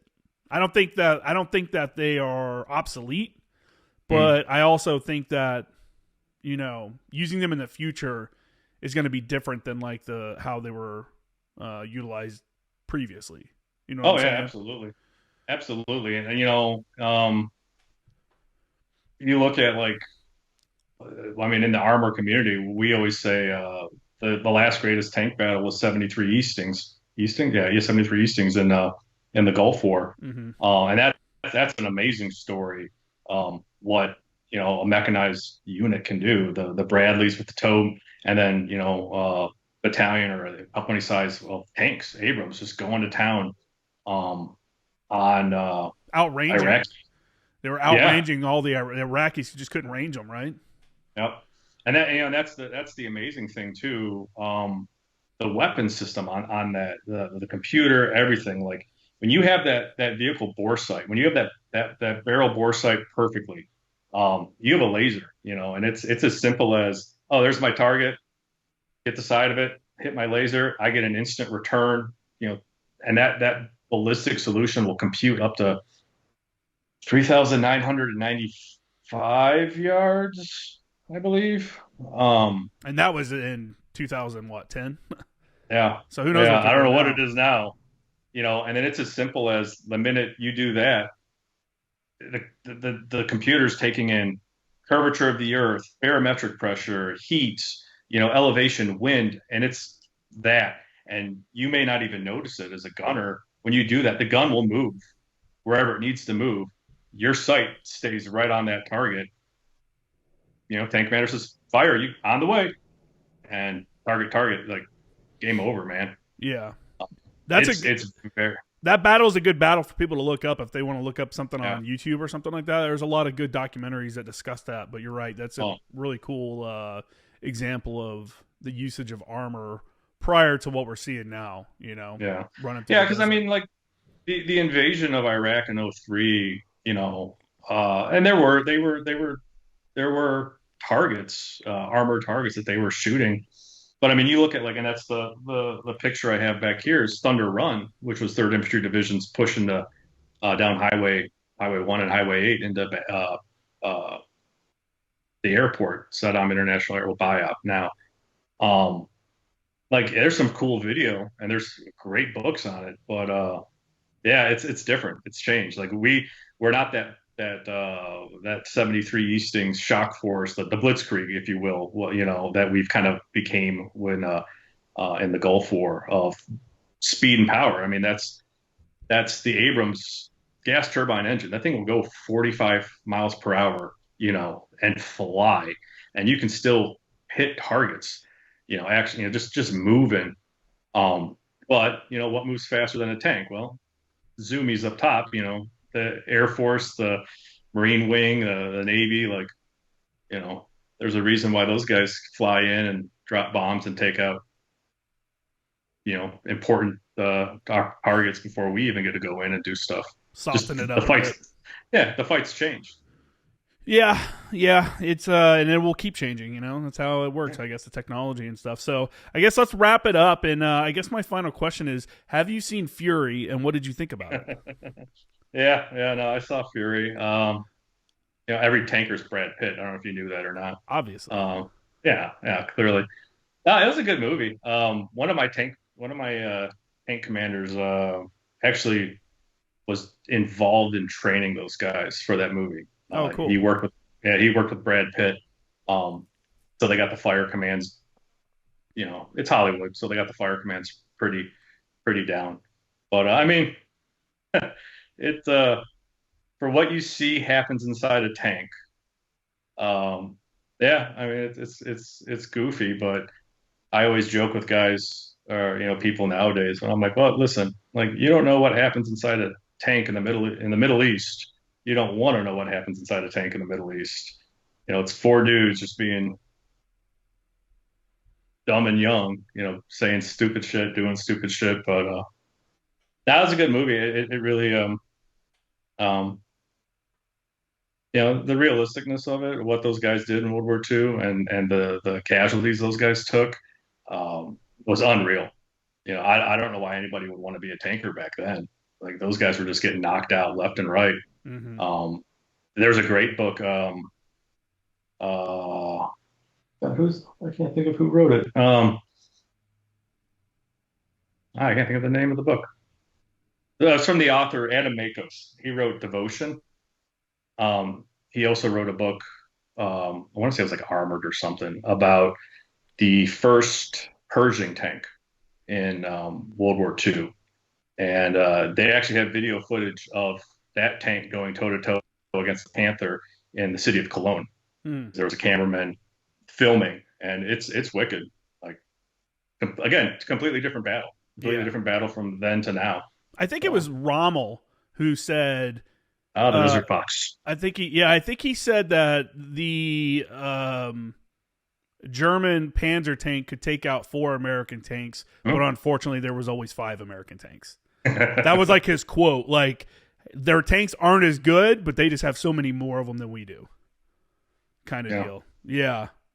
I get what you're saying too about, 4 guys locked into a thing. The conversations people don't realize how, this is why you talk about other military people's like family, because you're around them so much. Like it's hard for people to realize, like in the real world, you get up in the morning and you go to work and you have your people that you see at work all day, and then you go home and you do your stuff at home. In the military, you get up in the morning and the same guys you see all day long are going to go PT together. Then you're probably going to go eat together. Then you're going to go to actual work together. And then when work's done, you're going to go hang out together after it's over with. And then when you on these long training exercises or deployments, when it's a small team like that, and it's the same 4 to 10 guys that are all always together, the stuff you talk about just is out of this world, like off the wall shit, because you've talked about everything. And you're like, and sometimes you're just talking to like try to stay awake if it's a long day or something like that. And it's like some of this stuff, man, you definitely couldn't talk about it in polite society. No. But it's a good time, and I think that's not a bad thing. I think it's good for people to get close like that and kind of really interact with other people and kind of see how people truly are. But yeah, that was the one thing I did love about being a tanker. I mean, other than all the free ammo, just the brother. I mean, that's probably why I went into the fire service right afterwards. Was the brotherhood. You get so close to these guys.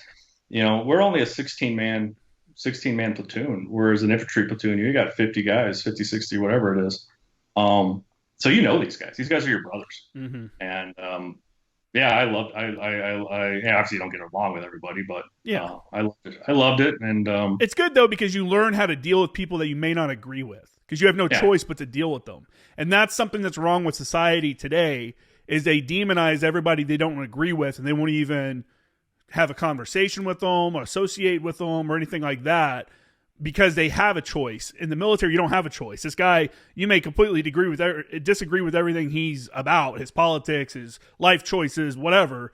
It doesn't matter. He's the dude next to you that you have to work with every day. So get over it, you know? And you find some common ground with those people. Mm-hmm. Yeah, man. Well, I really appreciate you coming on and giving your perspective. Like I said, I don't think I've had another tanker on. If I have, I feel bad. I'm sorry for whoever that may be. But I appreciate you coming on. Is there any kind of organizations or anything that you were looking to promote? No, the only one I can think of, is like I said, I don't really have a channel or anything or whatever. I am a fireman, right outside Chicago, and through our union, the International Association of Firefighters, we have.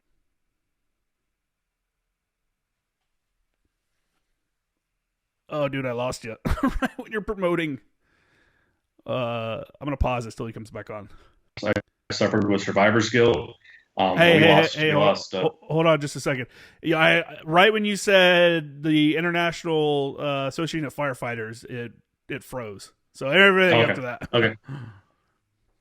Yeah, like I said, no, we have an organization through the International Association of Firefighters, which is our nationwide union, called the Center of Excellence out in Maryland, and I believe they're trying to open one out in California. And when I got back from Iraq, I suffered from PTSD, survivor's guilt, TBI, all of that fun stuff. We lost 7 guys over there. My lieutenant being one of them. Who I still, I have his name tattooed on my leg, and I named my firstborn daughter. His last name was Eads, John Eads. My firstborn daughter is Freya Ida, kind of in honor to him, since I never made a boy.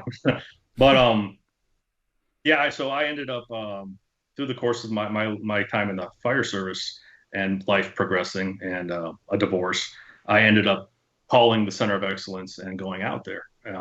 And when I got there, and I was, whatever, I tell my story. I'm, Army veteran, 2 combat tours to Iraq.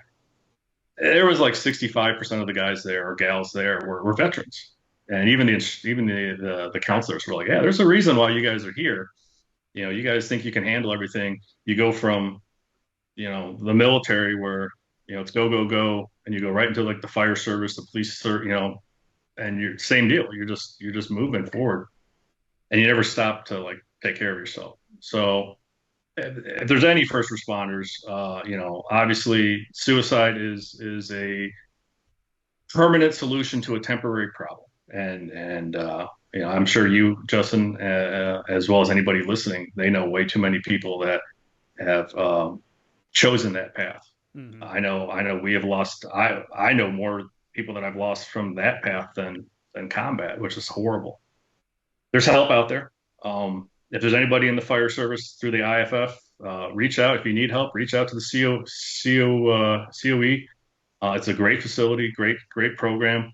Bunch of veterans there. I still have a buddy that I talked to that I met out there he's a dispatcher in Virginia. Air Force guy. He's an Air Force cop. I don't even know that was a thing. Apparently it is. Security forces? Yeah, security forces. But yeah, no, that's, there's programs out there, and I know a lot of us suffer in silence. But reach out for help. And if you're a fireman, that's a phenomenal place to go. So that's kind of my push for mental health. Good, man. I think it's great. And like I've said multiple times on the show before, one big thing that everyone can do is just reach out to somebody every once in a while and say, what's up? Mm-hmm. Someone that you served with, you're like, hey man, it's been a while. Hope you're doing well. They may not even respond to you, but at least you reached out and they see that someone's thinking about them. You know what I'm saying? Like some people leave the service and kind of become a recluse. They don't associate with military at all. They don't talk to anybody they were in with, and that's fine. That's totally cool. But I think the best thing that we could do, no one can figure out suicide, and as much money as they put into it, we're just never going to figure it out. And I don't know what the answer to it is. But I think that the best thing that we could do on this level is to reach out to people and say, what's up, man? Hope you're doing well, and I don't know. I do it every once in a while. Actually, what's funny is this guy that I went to boot camp with. I was randomly like, I wonder what he's up to these days, and I looked him up on LinkedIn and shot him a message. I was like, hey man, been a long time. Hope you're doing well. Hope the military service is well. Found out he did a couple deployments. He got blown up once too, and all that stuff, and everything kind of caught up with him. But it's like that little thing. I don't know how he perceived it on his end, but that kind of conversation, is a positive, and it reminds people that someone's thinking about you, and the organization. That brotherhood we always talk about shouldn't end when you pick up your DD-214. And it shouldn't be up to the government to make something happen. We should do something on our own to kind of support people going through problems or anything like that. Even if you're not going through problems, you should still reach out to people. Yeah. And that's really right. It's us. We're the ones that can push the hardest to make things better, moving forward for the next group, for the next generation, for the next. And one of the leadership traits that the Marine Corps pushes is knowing yourself and seek self-improvement. And you have to be honest with yourself, man. Am I having problems right now? Is there an issue here? And if there is, go do something about it. Because no one is going to be an advocate for your issues more than yourself. And if you don't do anything about it, you can't complain that no one's helping you, because it's kind of on you. You know what I'm saying? To have a positive mindset or a forward-thinking mindset where you're taking, there's an issue coming up, or you're having problems with something, and rather letting it spiral out of control and something horrible happening, get in front of it and kind of realize, hey man, maybe I need to talk to somebody, or maybe, I don't know. I ramble about this only because, like you said, I know guys that commit suicide. I mean, my roommate, when I was in Iraq, we stayed in these things called CHUs, which is the containerized housing units, right?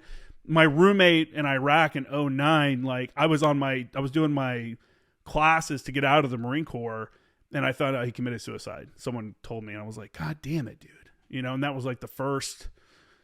Then you start hearing about guys dying, and it's like, not always suicide, but I just don't get it, man. I don't get the suicides. We had a guy commit suicide on my last deployment on ship. He hung himself on the ship. And it was just like, damn, man, there's a whole ship full of people you could have talked to. There's like over 1,000 people on this ship, and he still felt lonely. You know what I'm saying? And it's just like, I don't know what you can do about that. But I know for me, myself, I was so far into my own head, and I isolated myself, and it was the eye opener for me. And I always tell this to people. And I used to be a fire instructor at a local college around here, so I would teach fire academy stuff, and I'd always end with like, hey, because obviously it's similar, right? Like the stressors that we deal with in the fire service, the things we see and deal with. Suicide rate's huge in the fire service, sadly, and it's huge in the police department, police service. The minute I remember just hitting a wall, and one of my lieutenants, who was a Navy guy, Navy guy, one of my lieutenants looked at me and he's like, "Hey, dude, you good?" And I was like, "No, I'm not good." And prior to that, I'd always said, "Yeah, I'm fine. I'm fine." And Roger, carry on. I'm good. And he's like, "What's up?" And I told him. And then from there, it was just like, man, everybody came out of the woodwork. "Hey, I'm here for you. What do you need? I'm here for you. What can I do for you?" Like, it's like, holy shit, I'm not alone. Yeah. And then even when I went to the COE, same deal. I reached out to guys I'd served with. I was like, "Hey, man, like, I'm at this place, essentially rehab. What's going on?" And it was very therapeutic, and I'm sure it was for them to some extent, just to talk to guys about things that, because it's the shitty thing, right? Unless you're a career military guy, you get out, adios, bye, right? You don't really see anybody else. The closest I have a buddy in Munster, Indiana, who I rarely see anymore, who I served with in my unit, and then my buddy Mike Nixon, who's from Des Plaines, and unfortunately Mikey, product of suicide. And you don't see these guys. You don't see them anymore. And we have technology, right? You have your phone, you have FaceTime, you can call them, you can do whatever. But everyone's life just kind of goes on. And you kind of separate. Yeah. But yeah, now afterwards, like you said, I make a point of it that I will talk to random guys like, hey man, just hey, remember this time in Iraq? Remember this time in training? Remember, like, just checking in. Yeah, you never know what's going to happen. I had one of my old radio operators called me up one day out of the blue, and we fucking talked for like an hour. He was like, and it was like rolling back into the old days, talking shit, harassing each other a little bit, kind of just catching up. It was a good thing. I will say though, I think it's almost harder for career guys that get out because they put so much more into it. And that's not a dig on, I mean, I didn't retire, I didn't stay in for 20 and retire. But those guys that's all they've ever done. Like most guys like you and me and a lot of people get out with enough time to kind of get another job and maybe even start a whole new career. When you get out of the military after 25 years, maybe it might be hard to find another job. You might not need another job, but it's like, I don't know. Every person that leaves the base for the very last time, it's a weird feeling because you're driving away and you're like, holy shit, I'm not going. Like that was it. That's the end of that. You hate it when you're in, but then you miss it when you're gone. Yeah, man. Yeah. So like we were saying though, reach out to people, reach out for help if you need it. Be your own self-advocate, know yourself, seek self-improvement, understand that there's something going on and maybe you need some outside influences, either just to BS with a buddy or maybe reach out for professional help, in whatever area that you need help in, and as veterans, we have so many resources between the VA, which can be hit or miss depending on where you're at. I personally don't have here in San Diego, the VA has been okay for me, but there's it's a military town. There's like 2 VA hospitals here. If I lived in the middle of nowhere in Indiana, it's going to be a little different because the closest VA is going to be farther away. But use like the VA. If you're in a business, you have a veteran business, look at the small business associate or a small business, is it association? SBA. Look at the SBA. They got programs. There's so many programs for veterans that you have these personal issues, professional issues. Use these programs. Like they've been funded and everything by the government. There's no reason not to use them. So look those things up. Like you said, the Center of Excellence, if you're a firefighter, use those kind of programs. That's what they're for, is for people to utilize and become better, at their job, better citizens, just better all around. And, it's good for all of us. So again, Scott, I really appreciate you coming on the show. Everybody, thank you for having me. Yeah, man. Everybody can check out my stuff. JCramerGraphics.com is my website, and at Former Action Guys, at Former Action News is my Instagram. And that's it, man. I really appreciate it. Yeah, thank you very much, sir.